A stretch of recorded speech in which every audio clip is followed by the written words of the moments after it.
뉴스에 시작합니다. 저는 동정민입니다. 이제 축제의 시간이 가고 심판의 시간이 돌아왔습니다. 감사원이 부실했던 새만금 잼버리 대회 준비에 책임을 규명하는 감사에 착수합니다. 자, 모든 기관, 모든 문제점을 빠짐없이 감사하겠다는데요. 여성가족부, 전라북도를 포함해 21개 정부 기관이 감사 대상이 될 전망입니다. 핵심 인력이 포진된 특별조사국이 투입될 가능성도 있습니다. 우현기 기자의 단독 보도로 시작합니다.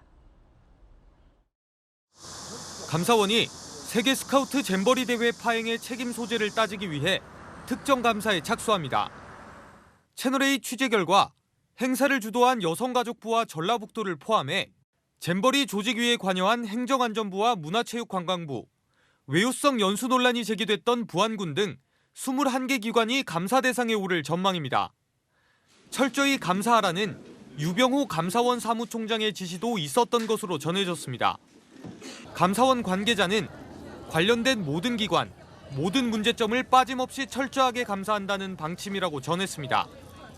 부지 매입부터 조직위 운영, 예산 집행 과정 등이 모두 감사 대상입니다.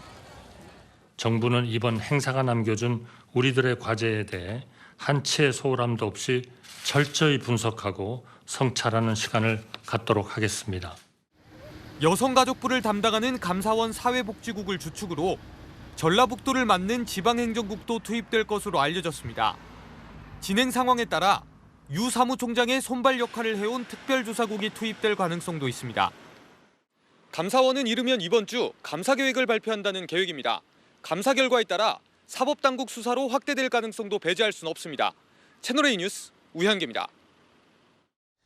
감사원은 이번 파행의 시작부터 들여다볼 예정입니다. 그 많은 땅 중에 왜 굳이 배수도 안 되는 그야말로 생갯벌을 매립하기로 결정한 건지, 갯벌 매립하느라 시간을 허비해 준비할 시간을 놓쳤다는 그 지적을 보겠다는 겁니다. 김민지 기자의 단독 보도입니다. 새만금 세계 스카우트 잼버리 대회 본부 건물로 쓰였던 글로벌 청소년 리더 센터입니다. 지난해 6월 준공이 목표였지만 대회 시작까지 완성을 못해 허가를 받고 임시로 사용됐습니다. 부지 매립 작업이 늦어지면서 공사가 밀렸기 때문입니다. 감사원은 매립 공사에 오래 걸리는 새만금의 새로운 갯벌을 전라북도가 부지로 선정한 배경부터 집중 들여다볼 것으로 알려졌습니다. 2020년까지 완료하려 했던 부지 매립은 2021년 6월까지 미뤄졌고, 이 때문에 상하수도, 화장실 설치 등 기반시설 준비가 줄줄이 늦어졌습니다. 더욱이 해당 부지는 염분이 높아 나무를 심기 어렵고 배수가 원활하지도 않는다는 지적이 일찌감치 제기된 곳이었습니다. 기존 매립지를 썼다면 없었을 추가 비용도 발생했습니다. 부지 매립에만 1,846억 원이 들었는데 잼버리 총 사업비의 1.6배 규모입니다. 여당은 전라북도가 개발이 덜 된 새만금 부지를 나라 돈으로 개발하려고 밀어붙인 것 아니냐고 지적했습니다.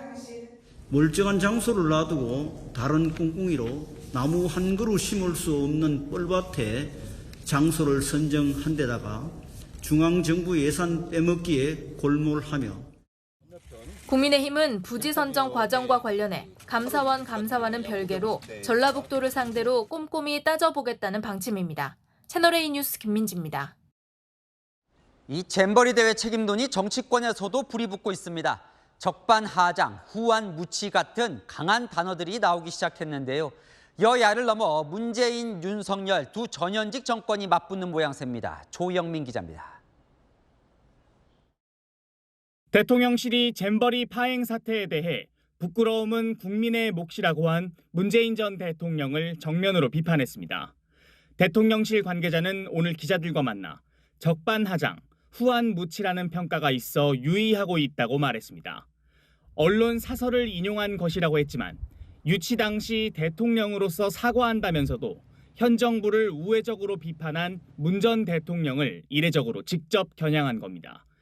대통령실 내부에서는 사과로 포장한 전직 대통령의 정치 공세다, 전직 대통령이 진영 싸움을 조장한다는 격앙된 반응도 나왔습니다. 더불어민주당은 전 정권 탓을 그만하라고 반박했습니다. 실망하는 고객들에게, 맛집의 전 주인을 탓한다고 해서 지금 주인의 책임이 없어지지 않습니다. 대통령실은 잼버리 부실 운영의 책임도 전라북도에 무게를 두는 분위기입니다. 대통령은 잼버리와 관련해서 총리 중심으로 잼버리를 잘 마무리했다면서 정말 수고가 많았다고 격려했습니다. 반면 김관영 전북지사는 기자회견을 자청해 반격에 나섰습니다. 지나친 전북에 대한 공격이고 새만금에 대한 공격이다 라고 생각을 하고, 이런 부당한 공격에 대해서 결코 그대로 있을 수 없다 라고 생각하는 겁니다. 윤 대통령은 최근 여권 인사들에게 김관영 지사에 대한 강한 실망감을 드러낸 것으로 알려졌습니다. 김 지사의 요청을 받고 잼버리 지원을 아끼지 않았는데 문제가 터지자 무책임한 모습을 보인다는 겁니다. 채널A 뉴스 조용민입니다. 자, 여러분, 이 유죄 무죄를 가르는 법원 판사의 사명은 공정성이겠죠. 최근 국민의힘 정진석 의원에게 실형을 선고한 판사가 편향성 논란에 휘말렸는데요. 채널A가 확보한 자료에 따르면 현직 판사 신분으로 선거 직후 정치적 색채를 드러내는 글을 올렸던 것으로 확인됐습니다. 김정근 기자가 단독 취재한 내용입니다. 이재명 더불어민주당 후보가 대통령 선거에서 패배했던 지난해 3월 10일, 박병곤 판사는 닷새 뒤 SNS에 이틀 정도 울분을 터뜨리고 절망도 하고 슬퍼도 했다가 사흘째부턴 일어나야 한다고 글을 올렸습니다. 포기하지 않고 자꾸 두드리면 언젠가 세상은 바뀐다는 말도 적었습니다. 재작년 4월 서울시장 재보궐선거에서 박영선 민주당 후보의 패배가 결정된 다음 날에도 비슷한 글이 올라옵니다. 중국 드라마 캡처본을 여러 장 올리며 승패는 언제나 있을 수 있다. 피를 흘릴지언정 눈물은 흘리지 않는다고 했습니다. 박 판사는 SNS 본인 소개글에 달리는 기차에서 중립적일 수는 없다고 밝혔습니다. 판사라 해도 SNS에 개인 의견을 올릴 수 있습니다. 하지만 법관 윤리 강령에 따라 정치적 중립을 의심받는 글을 올리는 건 금지됩니다. 박 판사는 지난 10일 정진석 국민의힘 의원의 명예훼손 혐의에 대해 징역 6개월을 선고하며 정치적 편향 논란에 섰습니다. 처벌이 과하다는 지적과 함께 과거 정치 성향 글들이 도마 위에 오르고 있는 겁니다. 이에 대해 박병곤 판사는 공개된 판결 외 나머지 사항에 관해 밝힐 부분이 없다고 답했습니다. 법원 역시 재판장 본인이 해당 게시글을 이전에 삭제했다며 법관의 정치적 성향과 이 사건 판결은 무관하다고 강조했습니다. 하지만 법원 내부에선 중립성을 의심받을 수 있는 선거 게시글을 올렸던 판사라면 정치인 사건은 스스로 피했어야 했다는 지적도 나옵니다. 채널A 뉴스 김정근입니다. 이 박병곤 판사는 입시 비리로 조국 전 장관이 입에 오르내리는 그 국면에서도 글을 올렸습니다. 역시 특정 진영에 치우친 내용인데 이 대법원의 권고를 어겼다는 지적이 나옵니다. 이어서 손인혜 기자의 단독 보도입니다. 2019년 10월 10일 박병곤 판사는 페이스북에 글을 올렸습니다. 누가 먼저 돌로 치랴, 권력 측 발표 그대로 사실화, 약자에게만 강한 건 깡패라는 내용의 고 리영희 교수 글을 본인이 축약해 정리한 겁니다. 당시는 조국 전 법무부 장관 부부 자산관리인 김모 씨와의 KBS 인터뷰에 대해 유시민 전 노무현재단 이사장이 문제 삼던 시기였습니다. 인터뷰를 하고는 기사도 안 내보내고 검찰에다가 그 내용을 거의 실시간으로 흘려보낸다는 게 이게 도대체 이게 가능한 일인가 싶습니다.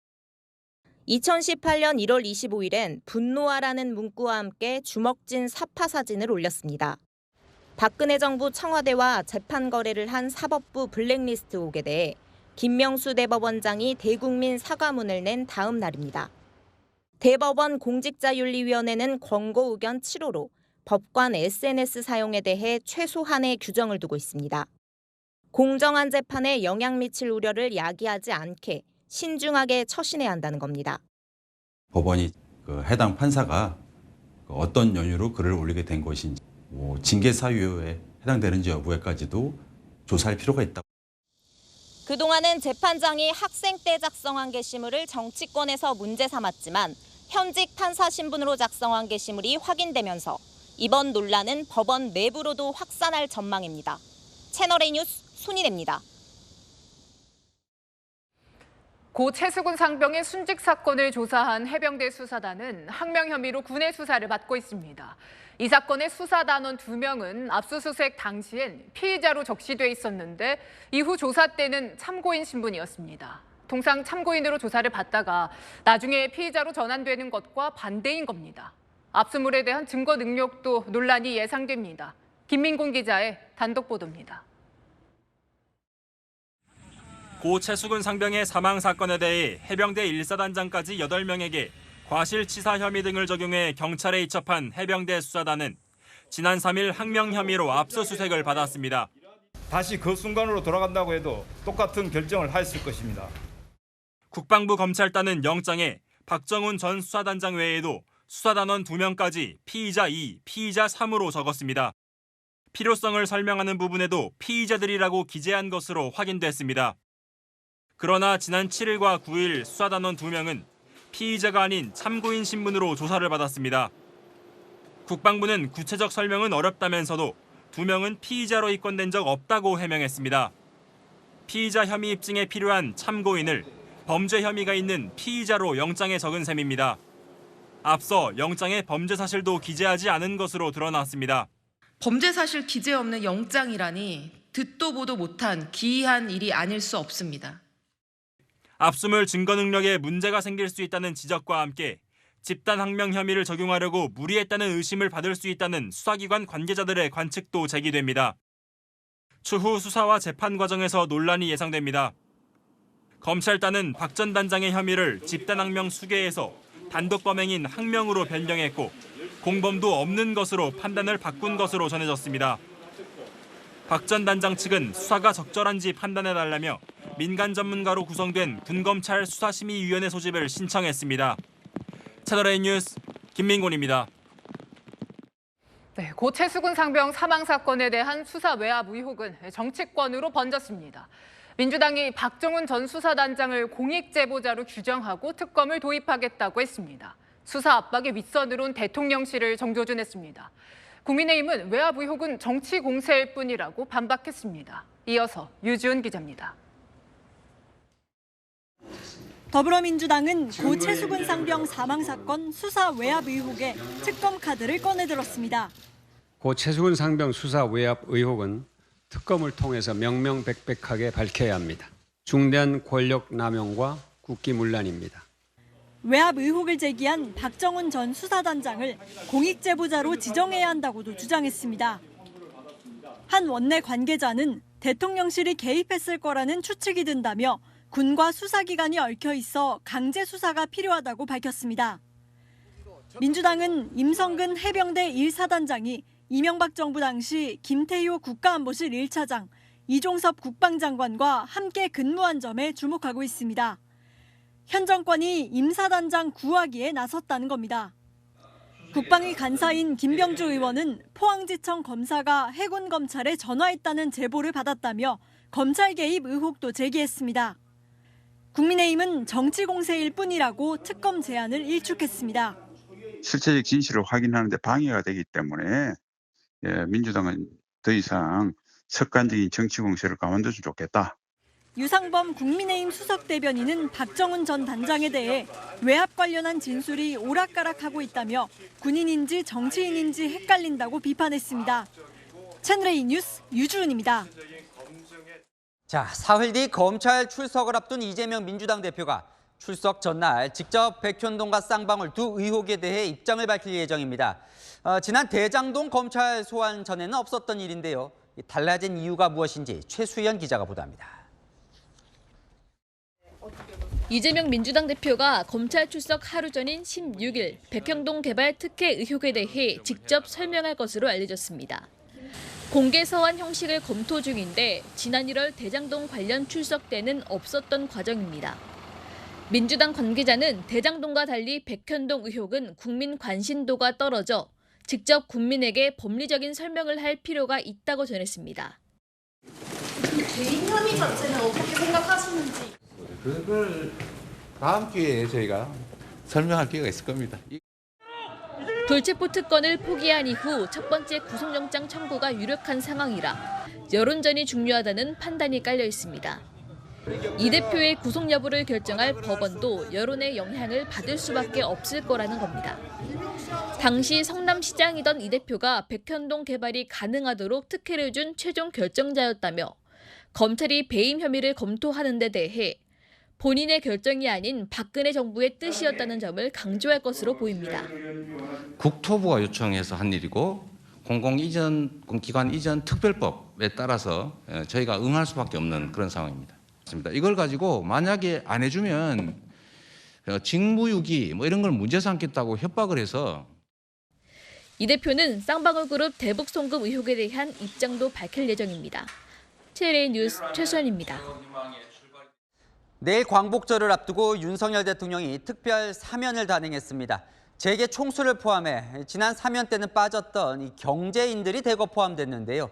경제 살리기 차원이라고 합니다. 구체적인 면면들은 남영주 기자가 전해드리겠습니다.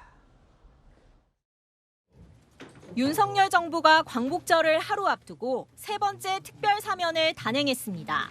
경제인 12명을 포함해 모두 2,176명입니다. 이번 사면은 무엇보다 경기 침체의 지속과 물가 상승으로 인해서 서민 경제의 어려움이 심각한 상황인 점을 고려하여 경제 살리기에 중점을 뒀습니다. 수백억 원대 배임 등 혐의를 받는 박창구 금호 석유화학그룹 명예회장과 신영자전 롯데장학재단 이사장이 사면 복권됐고 이중근 부영그룹 창업주, 김기문 중소기업 중앙회장, 건강 문제로 7년 넘게 보석을 받아 논란이 됐던 이호진 전 태강그룹 회장 역시 이번에 복권됐습니다. 이번이 포함해가지고 사회에 무리를 빚은 게 죄송합니다. 개인 비리 범죄에 면죄부를 줬다는 지적에 대해 법무부는 서민 경제가 어려운 상황에서 경제 살리기에 중점을 뒀다고 밝혔습니다. 그러면서 횡령 배임 피해가 어느 정도나 회복됐는지, 얼마나 노력했는지 등이 고려됐다고 덧붙였습니다. 정치인으로는 김태우 전 서울 강서구청장이 눈에 띕니다. 김 전 구청장은 문재인 정부 당시 청와대 특별감찰반원으로 블랙리스트 의혹을 폭로했습니다.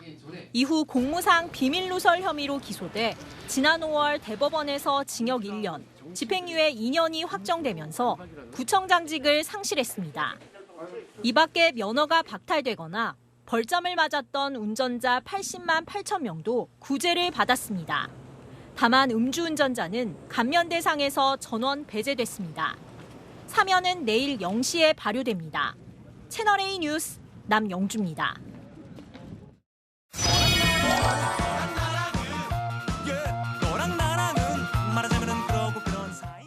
얘랑얘랑 정치부 윤수민 기자와 함께합니다. 첫 번째 주제 보겠습니다. 자, 누굽니까? 영화처럼 돌아가겠다고 하는 사람이요. 네, 오늘 특별 사면이 확정된 이 김태우 전 강서구청장입니다. 다시 강서구로 돌아가겠다며 10월 재보궐선거 출마를 시사했는데요. 사면이 되자마자 SNS에 남은 시간을 다시 강서구에서 의미 있게 쓰고 싶다고 밝혔습니다. 출마 의지가 강해 보이네요. 자, 유죄 확정이 5월에 났는데 그러니까 3개월 만에 사면이 된 거예요. 네, 민주당은 이 사법부를 무시하는 거냐며 이 대통령을 맹비난했습니다. 사법부 심판을 2달 만에 뒤집는 선거용 꼼수 사면 보도에 벌써부터 많은 국민이 의구심을 보이고 있습니다. 원심 확정 3개월 만에 사면 복권시켜줬습니다. 출마의 길을 활짝 열어준 것입니다. 이렇게 사법부를 무시했던 대통령은 없습니다. 사실 뭐 일리가 좀 있는 비판인데 대통령실은 왜 저런 비판을 감수하고 사면을 한 겁니까? 네, 대통령은 이 특사 논의 초기부터 이 김태우 전 구청장 사면을 염두에 뒀던 것으로 전해지는데요. 이 개인 비리가 아니라 권력형 비리를 공익 제보하는 과정에서의 처벌로 봤기 때문이라는 게 이 대통령실 설명입니다. 김 전 구청장은 문재인 정권의 비리를 폭로했다가 공무상 비밀 누설죄로 유죄를 선고받고 직을 상실했죠. 국가 기능을 세 자리로 정상적으로 돌려놓기 위하여 국민 여러분들께 청와대의 범법 행위를 고발할 수밖에 없었습니다. 네, 그렇다고 해도 3개월은 좀 빠른 거 아닐까요? 네, 제가 찾아보니까 이 전례가 없는 건 아니더라고요. 이 노무현 정부 때는 형확정 후 6개월, 이명박 정부 때는 4개월, 이 박근혜 정부 때는 25일 만에 특별 사면한 적이 있었습니다. 네, 하지만 이 재보궐선거의 원인이 된 김태우 전 구청장을 다시 공천하는 데 대해서는 여당 지도부도 부담을 느끼고 있습니다. 네, 다음 주제 넘어가 보겠습니다. 자, 방송인 로버트 할리 씨죠. 오랜만에 봅니다. 네, 이 할리 씨가 과거 자신의 필로폰 투약을 반성했는데요. 이 반성문을 쓴 곳 다름 아닌 국회였습니다.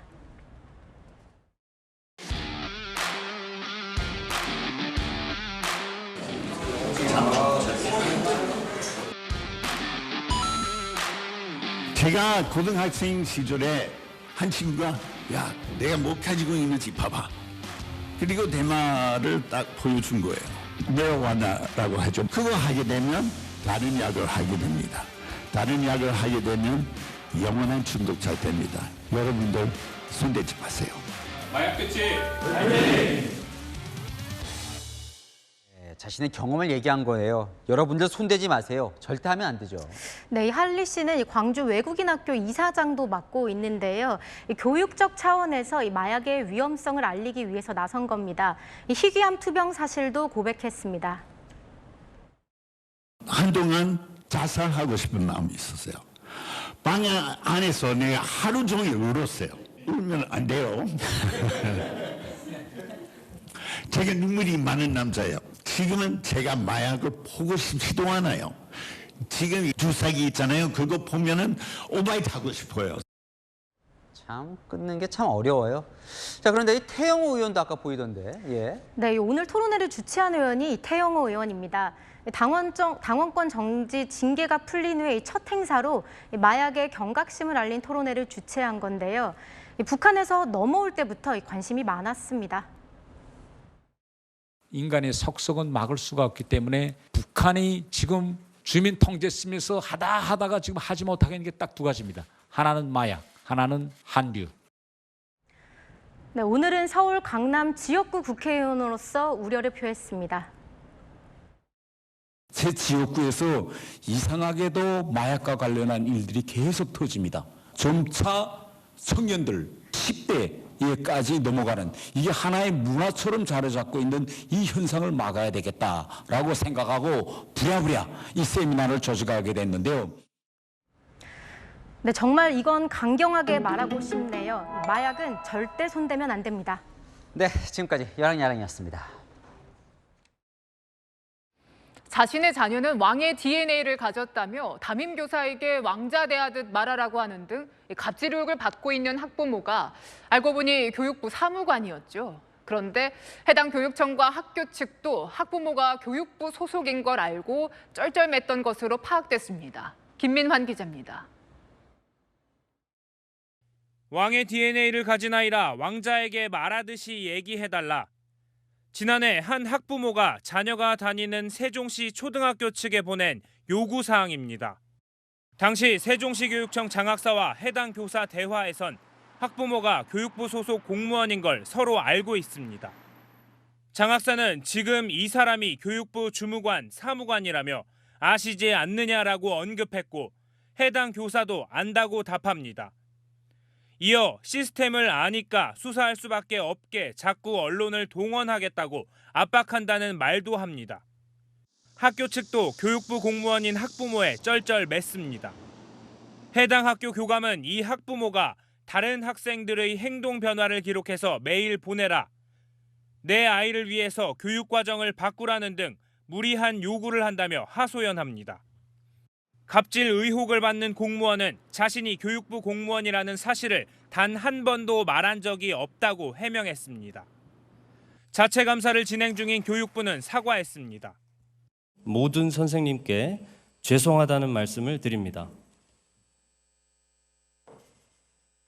그 결과가 나오면 투명하게 설명드리고 그에 따른 엄정한 조치가 있을 예정입니다.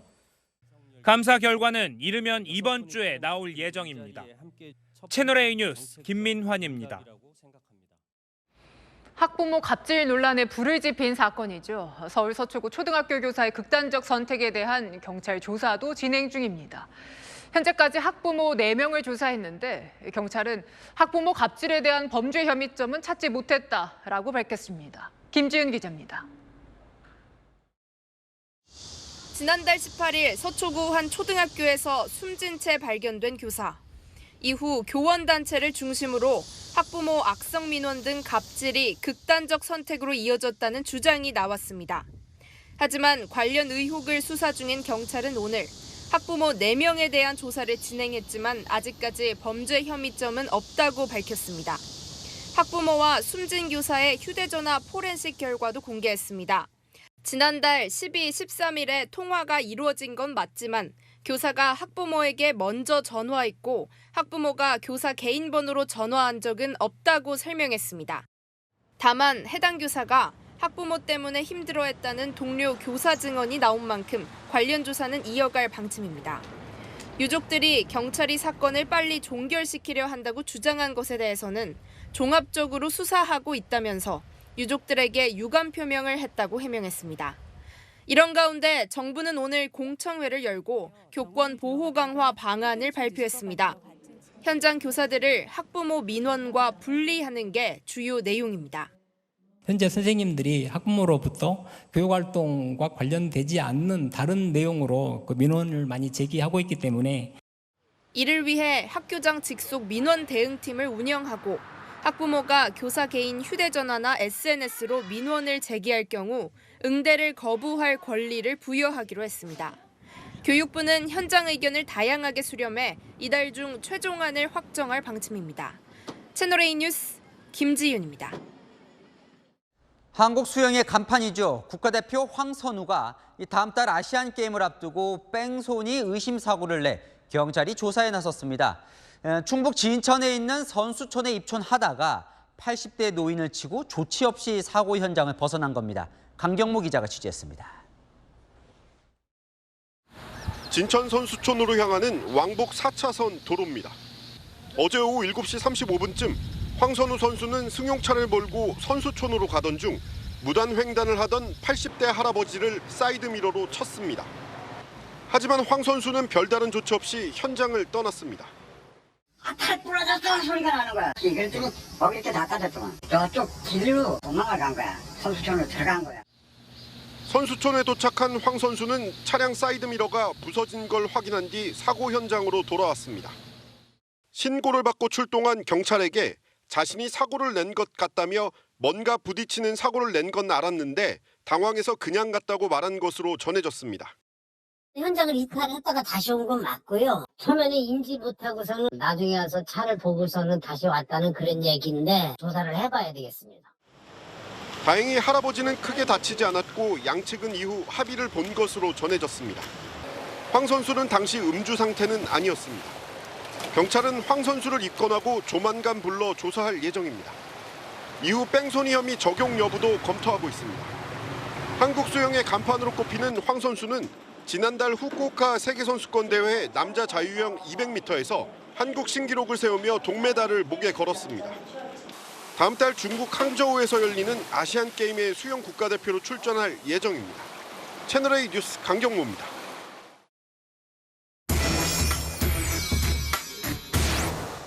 네, 아는 기자 하자 문화스포츠부 정윤철 기자와 이번 황선우 선수의 이번 사고 좀 알아보겠습니다. 어쩌다 사고가 난 겁니까? 네, 사고는 어제 저녁 충북 진천 선수촌 인근에서 발생했는데요. 황선우 선수 측은 당시에 사람을 쳤다는 걸 알지 못했다고 주장하고 있습니다. 선수촌에 복귀한 뒤 차량의 사이드미러가 벌어져 파손돼 있는 걸 확인하고 다시 현장으로 가게 됐고요. 그때 피해자 측 신고를 받고 현장에 있던 경찰에게 상황을 설명했습니다. 우선 경찰은 황선우 선수를 정식 입건해 조사할 계획입니다. 자, 이제 아시안게임이 다음 달인데요. 출전하는데 영향이 좀 있겠습니까? 네, 수영연맹은 현재로서는 국가대표 자격을 박탈할 계획이 없다고 밝혔습니다. 대한체육회 규정에 따르면 음주운전, 도박, 그리고 폭력 및 인권 침해에 해당하는 사안일 때 대표 자격이 박탈되는데 이번 사건은 거기에 해당하지 않는다는 건데요. 다만 향후 경찰 조사에 이어 형이 확정되면 결과가 바뀔 가능성도 있습니다. 어느 정도 이 법적 처벌을 받으면 대표팀 자격에 이제 문제가 생길까요? 네, 그 대한수영연맹의 국가대표 선발 및 운영 규정의 10조를 보시면 금고 이상형의 집행유예 기간이 끝난 날부터 2년이 지나지 않았거나 음주운전 등으로 500만 원 미만의 벌금형을 선고받고 형 확정 후 2년이 지나지 않은 사람은 국가대표가 될 수 없다고 명시하고 있습니다. 어쨌건 뭐 뺑소니가 의심이 된다고 하니까 철저히 조사는 해봐야 될 것 같은데 쟁점이 뭡니까 지금? 네, 황선우 선수가 사람을 친 것을 인지하고도 아무 조치 없이 그 현장을 떠났느냐, 이것이 관건입니다. 경찰에 따르면 황선우 선수는 뭔가 부딪히는 사고를 낸 건 알았는데 당황해서 그냥 갔다고 말했다고 합니다. 오늘 오후 선수 측이 내놓은 해명과는 다소 차이가 있습니다. 선수 측은 뭔가 부딪히는 느낌을 받고 사고 직후 유턴해 현장으로 돌아왔는데 피해자가 보이지 않았고 선수촌에 복귀한 뒤 사이드미러가 손상된 것을 본 뒤에야 사고 가능성을 파악했고 다시 한번 현장으로 갔다고 주장했습니다. 네, 앞서 리포트에서 보신 것처럼 반면 목격자들은 사고 당시 황선우 선수가 충분히 상황을 알았을 거라고 주장합니다. 사고 인지 시점이 중요한 만큼 경찰은 블랙박스와 통신 기록 등을 살펴서 뺑소니 혐의 적용 여부를 검토할 예정입니다. 네, 좀 조사는 해봐야겠네요, 철저하게. 일단 황 선수가 사실 다음 달 아시안게임에 메달이 유력한 상황이었는데요. 네, 황선우 선수는 우리나라 수영의 지금 간판 스타인데요. 2년 전 도쿄올림픽을 시작으로 세계적인 선수로 성장했고 이번 아시안게임에서도 금메달이 유력한 상황이었습니다. 아무래도 대회가 한 달 반 정도 앞으로 다가온 만큼 준비에 차질이 생길 전망입니다. 수영연맹 관계자는 황선우 선수가 정신적 충격이 커서 훈련에 참여하지 못하고 있는 상황이라고 전했습니다. 네, 잘 들었습니다. 아는 기자 정윤철 기자였습니다. 지난주에 이재명 민주당 대표를 살해하겠다는 협박이 있었죠. 동일인으로 추정되는 사람이 이번엔 광복절에 서울시청을 폭파시키겠다고 협박했습니다. 벌써 세 번째 협박인데요. 일본 IP 주소를 쓰기 때문이라지만 이 경찰은 범인 실마리조차 찾지 못하고 있습니다. 이기상 기자입니다. 서울시청 현관으로 집결하는 경찰 특공대원.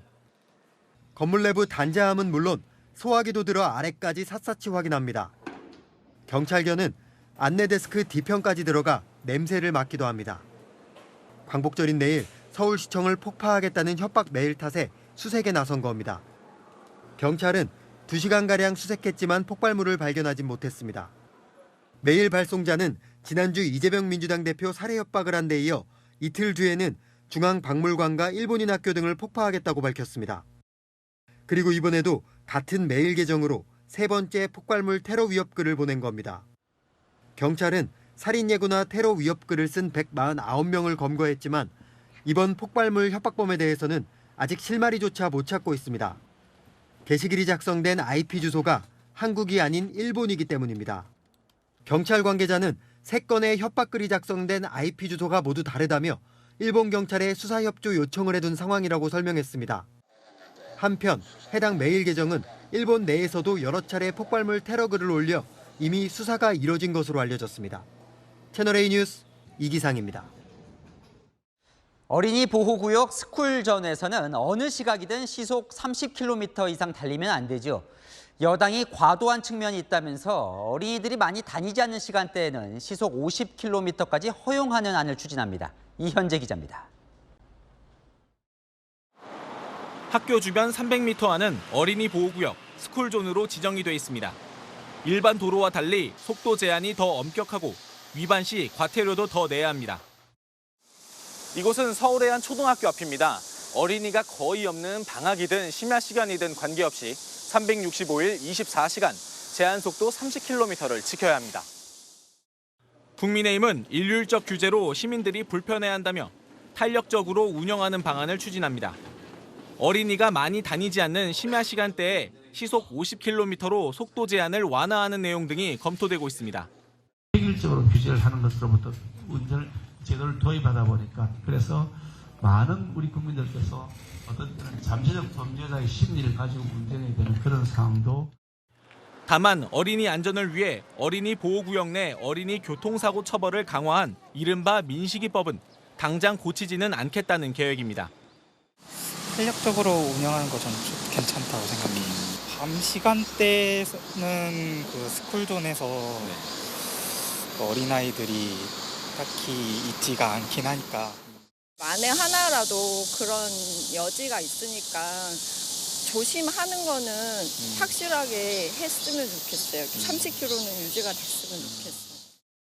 이와 함께 고가도로처럼 자동차만 다니는 도로는 시속 50km에서 60km로 속도 제한을 완화하고 심야 시간대 신호를 기다리지 않고 일시정지를 하면 되는 전멸등 도입 확대도 추진하고 있습니다. 채널A 뉴스 이현재입니다. 길을 가다 보면 이렇게 인도에 차가 주차되어 있는 경우 종종 경험하셨을 겁니다. 이번 달부터는 단 1분만 인도에 주차해도 신고가 접수되면 과태료가 날아옵니다. 자, 그럼 이제 인도위 주차는 사라졌을까요? 전민영 기자의 현장 카메라 시작합니다.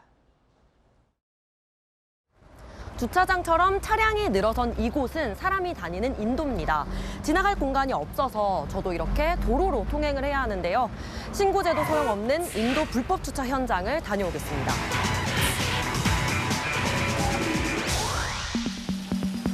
건물 앞 인도에 자리 잡은 차량.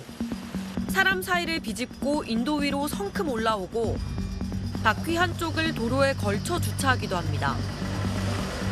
시각장애인을 위한 점자 블록도 가로막습니다. 인도를 점령한 건 인근 주차 대행업체가 주차한 차량들. 인도를 마치 개인 주차장처럼 쓰고 있는 겁니다. 1시간가량을 지켜봤더니 곧 옮긴다는 말과 달리 계속 인도에 차를 댑니다. 불법 아니냐는 질문에도 아랑곳하지 않습니다. 인도에 주차하는 거 원래 불법 아니에요? 인도 하는 거 불법 아니에요?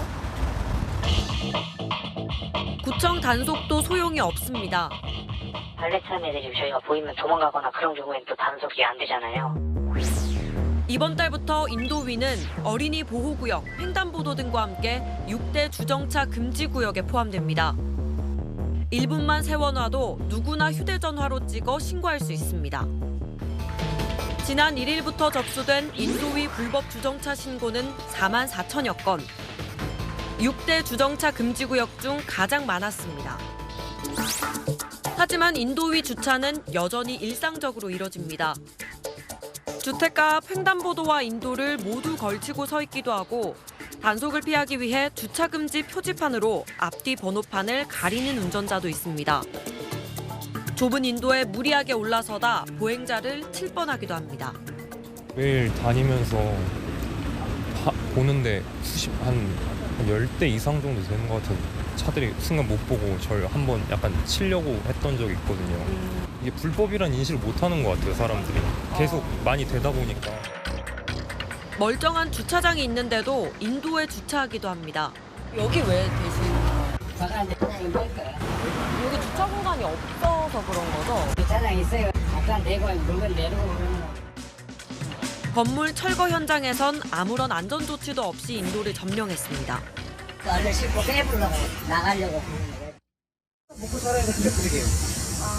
벌금 내고 어쩔 수 없이 하는 거죠. 며칠 뒤 철거 현장을 다시 찾아가 봤는데 화물차는 여전히 인도위에 올라가 있습니다. 그러니까 외국 같은 경우는 차량이 보도 위로 올라갈 일이 없죠. 전면에 보도가 있으면 주차장들은 다 건물 뒷면에 있어요. 동선 자체가 분리가 돼 있어가지고. 어린이도 노인들도 마음 편히 걸어야 할 인도. 차도와 인도만큼은 어떤 핑계 없이 명확한 구분이 필요해 보입니다. 현장 카메라 전민영입니다. 기름값이 계속 오르더니 오늘은 리터당 1,800원을 넘었습니다. 월말에는 정부의 유류세 인하 조치도 끝이 납니다. 이렇게 되면 리터당 2,000원 돌파가 유력합니다. 안건우 기자가 취재했습니다. 서울의 한 주유소. 유가가 다시 튀어오르자 원정 주유를 하려는 사람들이 하나둘 찾아옵니다. 다니다가 보고서 싼 데가 있으면은 거기 들어가서 주유하는 거예요. 기름이 있어도. 지도 같은 데 보면은 그 기름값들이 다 나와 있거든요. 그런 거 보고 이제 좀 찾아가가지고 하는 편이에요. 이곳 휘발유 가격은 리터당 1,700원대. 그나마 가격이 싸 손님이 몰린 겁니다. 제가 지금 서울 용산구를 지나고 있는데요. 둘러보니까 휘발유 가격이 리터당 2,000원을 넘는 곳이 대다수입니다. 지난달부터 오르기 시작한 휘발유 가격은 5주째 상승해 전국 평균으로는 리터당 1,700원대, 서울은 1,800원대를 돌파했습니다. 지난해 9월 이후 10개월 만입니다. 주요 산유국들이 감산을 한 반면 여름철 석유 수요는 증가하자 국제 유가가 올랐기 때문입니다. 각 기관이라든지 투자은행들에서도 하반기 유가를 일부 기관에서는 $100 넘어간다라고 전망할 정도로 상승 쪽에 더 무게가 실렸다. 앞으로의 변수가 또 있는데 유류세입니다. 이달 말 유류세 인하 조치가 종료되면 휘발유와 경유가 모두 리터당 200원가량 오르게 됩니다. 휘발유 가격이 리터당 2,000원까지 오르는 겁니다. 정부는 이르면 이번 주 유류세 인하 조치 연장 여부에 대해 발표할 예정입니다. 채널A 뉴스 안건우입니다.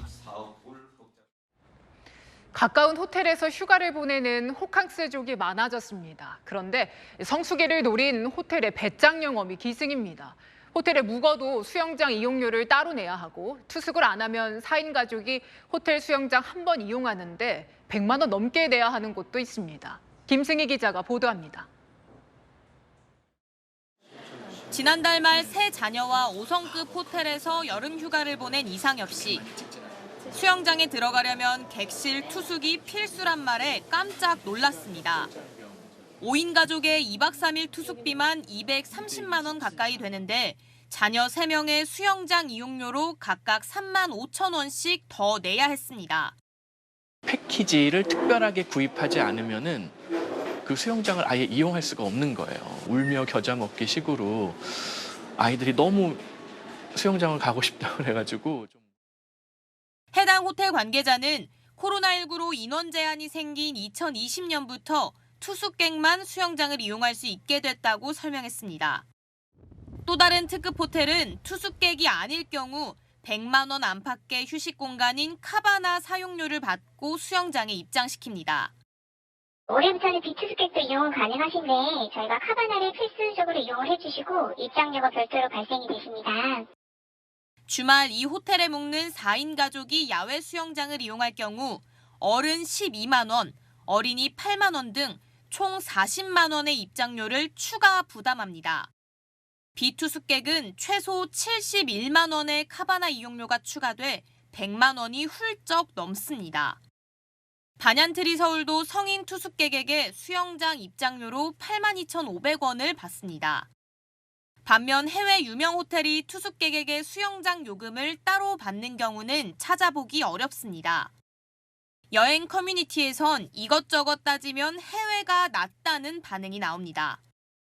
최근 1년 새 호텔 수영장 이용료가 약 10%씩 오른 가운데 여름 성수기를 노린 국내 호텔의 배짱 영업이 이어지고 있습니다. 채널A 뉴스 김승희입니다. 목장에서 키우던 암사자 한 마리가 오늘 오전 우리를 탈출했습니다. 근처 캠핑장에선 수십여 명이 대피하는 소동이 벌어졌습니다. 탈출 신고 1시간 만에 발견된 이 사자는 결국 사살됐습니다. 홍진우 기자입니다. 커다란 사자 한 마리가 축 늘어져 있습니다. 인근 목장에서 탈출한 20살가량 된 암사자입니다. 사자가 탈출했다는 신고가 접수된 건 오전 7시 30분쯤. 전날 먹이를 준 뒤 실수로 잠그지 않은 우리 뒷문으로 나간 것으로 추정됩니다. 신고 1시간 뒤 암사자는 목장 바로 옆에서 발견됐습니다. 우리를 탈출한 암사자는 목장에서 5m 떨어진 수풀에서 발견됐는데요. 곧바로 사살됐습니다. 민가로 내려가면 이제 문제가 되는 것이죠. 그래서 이제 사살하게 된 것입니다. 인명 피해는 없었지만 사자가 탈출했다는 소식에 인근 캠핑장에 있던 70여 명이 대피하는 소동이 벌어졌습니다. 캠터마다 돌아다니면서 캠퍼분들 다 대피시키려고 안내하고 있어요. 가까운 면사무소 쪽에 강당이 있어서. 고령군을 비롯한 인근 시군들이 재난안전 문자를 보내 주민들에게 주의를 당부하기도 했습니다. 무섭지요. 무서워가 빨리 이렇게 갖고 말이지. 그거 무섭다 사자 그거. 빨리 내려왔지 마 모두. 환경당국은 해당 암사자가 지난 2008년 전시 관람용으로 신고된 개체라고 설명했습니다. 사자는 멸종위기 2급 동물로 현행법상 정식 통관 절차를 거치면 사육이 가능합니다. 목장 주인은 지난해 8월 목장을 인수하면서 암사자를 떠안게 됐고 처분할 곳을 찾지 못해 계속 키우고 있었다고 주장했습니다. 가져갈 데가 없다 하더라고. 잘 살 때까지 그냥 보고 먹이 주고 뭐 하고 있었거든요. 얼마나 애교를 부리는데 뭐. 환경당국은 사자 인수 과정과 시설 관리 등에 문제가 없었는지 조사하고 있습니다. 채널A 뉴스 홍진우입니다. 다음 주엔 한미연합훈련이 예정돼 있는데 김정은 위원장은 연일 우리를 위협하고 있습니다. 지도에서 수도 서울을 콕 집어서 도발하더니 직접 장갑차를 몰아가며 남한 타격용 무기 공장들을 시찰하는 모습도 공개했습니다. 권갑구 기자입니다. 김정은 북한 국무위원장이 직접 장갑차를 운전하고 남조선 괴뢰들을 쓸어버리자고 적힌 선전 간판 앞에서 활짝 웃습니다. 지난 6일에 이어 북한이 또 공개한 군수공장 시찰 모습입니다. 전쟁 준비의 질적 수준은 군수산업 발전에 달려있다고 하시면서 지난 11일부터 이틀간 김 위원장의 현지 지도 행보에는 전술미사일과 발사대 차량, 전투장갑차와 방사포탄 공장이 포함됐습니다. 모두 우리나라를 타격할 수 있는 무기가 만들어지는 곳입니다. 전술 미사일 부분을 강조한 측면을 볼 때 전술 부분은 사거리 측면을 볼 때는 한반도를 겨냥한 것이 아니겠냐. 이번 달 초에 시찰한 공장들에서도 한반도가 사거리 무기들을 생산 중입니다. 지난 10일 당 중앙군사위 회의에선 육해공군 본부가 있는 계룡대 부근과 함께 서울을 콕 집는 김 위원장의 모습이 공개됐습니다. 작년 초에 김여정의 담화를 통해서 자신들의 전술핵무기의 대상이 한국임을 명확히 했습니다. 오는 21일부터 시작되는 한미연합훈련인 을지 자유의 방패를 앞두고 도발 명분을 쌓는다는 해석도 나옵니다. 채널A 뉴스 권갑구입니다. 최근 미국에선 수십 명씩 몰려다니면서 물건을 싹 쓸어가는 이 떼강도가 기승입니다. 로스앤젤레스의 백화점에선 명품 1억 원어치가 순식간에 털렸습니다. 김윤수 기자입니다. 후드티 모자를 눌러쓰고 마스크로 얼굴을 감춘 무리들이 닥치는 대로 물건을 잡아채 달아납니다. 순식간에 수십 명이 닥치자 보안 요원은 손 쓸 틈도 없습니다. 진열대 유리를 부수고 넘어뜨린 뒤 명품 옷을 털어갑니다. 양손 가득 명품 가방을 들고 아예 제품 진열대까지 뽑아 바닥에 끌면서 달아나기도 합니다. Oh my God! 주말 대낮 미국 LA에 있는 고급 백화점에 떼강도 50여 명이 들이닥쳤습니다. 명품 매장 등에서 우리 돈 1억 3천만 원어치의 가방과 의류를 싹쓸이한 뒤 달아났습니다. 경비원에겐 캡사이신 성분이 함유된 스프레이까지 분사했습니다. 현지 경찰은 CCTV 영상을 통해 용의자들을 쫓고 있습니다. 지난 8일 캘리포니아 글렌데일의 한 명품 쇼핑몰에도 대낮에 떼강도가 들이닥쳤습니다. 복면으로 얼굴을 가린 이들은 4억 원에 가까운 명품을 털었습니다. 지난달에는 시카고 전철역 주변에 400명에 달하는 청소년이 모여 인근 상점을 약탈하고 집단 난동을 벌이다가 40명이 체포되기도 했습니다. SNS를 통해 범행을 사전 모의하거나 혼란을 틈타 돌발적으로 약탈을 하는 등 플래시몹 떼강도가 활개를 치면서 미국 사회의 골칫거리가 됐습니다. 채널A 뉴스 김윤수입니다. 네, 스포츠 외교관인 IOC 선수위원 자리를 놓고 배구 여제 김연경, 골프 여제 박인비 등 쟁쟁한 후보들이 불꽃 경쟁을 했는데요. 면접 과정을 거쳐서 박인비가 한국 후보로 내정됐습니다. 이현용 기자입니다. 한국 스포츠 외교의 주역이 될 IOC 선수위원 후보 경쟁은 치열했습니다. 배구 여제 김연경, 올림픽에서 금메달 4개를 딴 사격의 진종우, 태권도 스타 이대훈 등 경쟁자들의 면면은 화려했습니다. 대한체육회의 선택은 골프 여제 박인비였습니다. 오늘 원로 회의에서 한국 후보로 추천됐습니다. 박인비는 지난 10일 면접에서 가장 높은 점수를 받았습니다. 2016년 리우 대회에서 금메달을 딴 박인비는 올림픽 성적면에서 진종호에게 뒤집니다. 하지만 LPGA 투어 간판 스타였던 선수 경력은 유창한 영어 실력과 국제 활동 능력 면에서 높은 점수를 받기에 충분했습니다. 도쿄올림픽에서 파워 가솔이라는 NBA 출신의 농구 선수가 득표율 1위를 차지했거든요. 인기 스포츠가 주는 종목의 장점이 굉장히 큰 것 같다고 생각하고 출마 선언이 상대적으로 늦었지만 당선 의지만큼은 뒤지지 않습니다. 유승민 의원님이 제가 듣기로는 450km를 걷고 5kg가 빠지셨다고 들었어요. 그래서 저는 500km를 걷고 그리고 또 10kg 감량을 목표로. IOC 선수위원은 올림픽 개최지 선정 투표 등 일반 IOC 위원과 같은 권리를 가집니다. 본 선거는 내년 파리올림픽 기간 중 열립니다. 채널A 뉴스 이현용입니다. 광복절인 내일은 무더위가 기승을 부리겠습니다. 하루 사이 폭염특보가 더 확대 강화됐는데요. 습도까지 높아서 체감온도가 33도를 웃도는 곳이 많겠습니다. 더위에 지치지 않도록 건강관리 잘 해주셔야겠습니다. 한낮에는 서울과 광주 33도까지 오르는 반면 동풍이 불어드는 강릉은 26도에 그치겠습니다. 밤사이 도심과 해안가를 중심으로는 열대야가 나타나겠고요. 내륙과 서해안에는 짙은 안개가 끼겠습니다. 강원 영동에는 모레까지 오락가락 비가 이어지겠고요. 오후부터는 전남 동부와 제주에 기습적으로 소나기가 쏟아지겠습니다. 당분간 동해안과 경남권 해안으로는 너울로 인한 파도가 강하게 밀려들겠습니다. 피서객들은 해안가 안전사고에 각별히 주의하셔야겠습니다. 당분간 30도로 웃도는 무더위가 이어지겠습니다. 날씨였습니다. 새만금 잼버리 대회 성찰의 시간, 심판의 시간이 돌아왔습니다. 정치권에선 서로 니 탓이라며 날을 세우는데요. 자, 감사원이 이제 들여다본다지요. 왜 멀쩡한 땅을 놔두고 매립되지도 않은 갯벌에서 치르겠다고 한 건지, 총동원안이 며칠 만에 나아지던데 화장실, 생수, 급식 준비 기간엔 뭘 했는지, 공무원들 무슨 돈으로 무슨 핑계로 해외 출장 99번이나 갔는지 국민은 궁금합니다. 자, 마침표 찍겠습니다. 꼭 알아야 할 3가지. 뉴스에 마칩니다. 감사합니다.